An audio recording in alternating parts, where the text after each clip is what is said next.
Good evening. My name is Greg Yancey. I'm an attorney, minister, and lifelong Howard Countian. I am also the political action chair of the NAACP.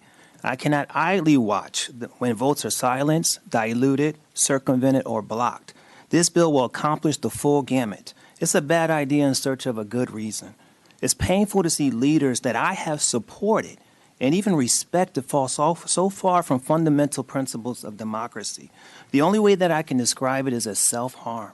This is intellectual suicide, ideological suicide, and political suicide.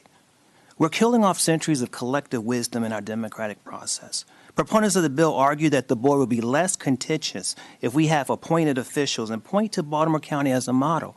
Baltimore County, which just had to elect an entirely new board. 4 members who were appointed resigned, decided not to go anymore because it is still going to be contentious. The bill enumerates the county executive to appoint 2 seats to the Board of Education, and I bear no disrespect to the county executive, Calvin Baldwin, or suggest that he will misuse his authority, but there's an inherent conflict of interest when a county executive appoints the board. Do we want members of our board afraid to recommend an increase in budget and the risk of offending the county executive? Do we want them to be afraid to bring topics like redistricting to the forefront? Not on his term, not on wait till the other county executive comment. There's a conflict of interest. Our county council to pick. We want our Board of Education members to go for a confirmation hearing before the council. Do you think that will reduce divisiveness? And again, if we're trying to be like Baltimore County, the governor, as mentioned before, is the one who makes these appointments. Ideological suicide, as it's been mentioned at Adam, indefinite over and over again. But just 48 hours ago, this bill was trying to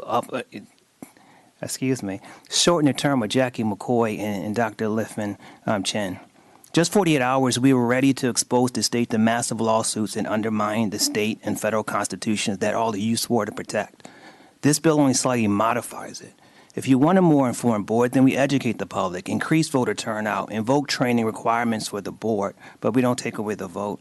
Proponents of this bill say that they want to reduce barriers for people who want an elected office, who do not want to run for office. Imagine someone saying that I want you to take away the barrier to practicing medicine, but I don't want to go to medical school. This is part of the process. You go through voting. You go through. You raise campaign money. You get people to support you, but you're upending that. This is political suicide. If you don't trust the voters, we're not going to trust you. If you don't support the voters, we're not going to support you. You are doing self-harm to Howard County. Thank you. Next we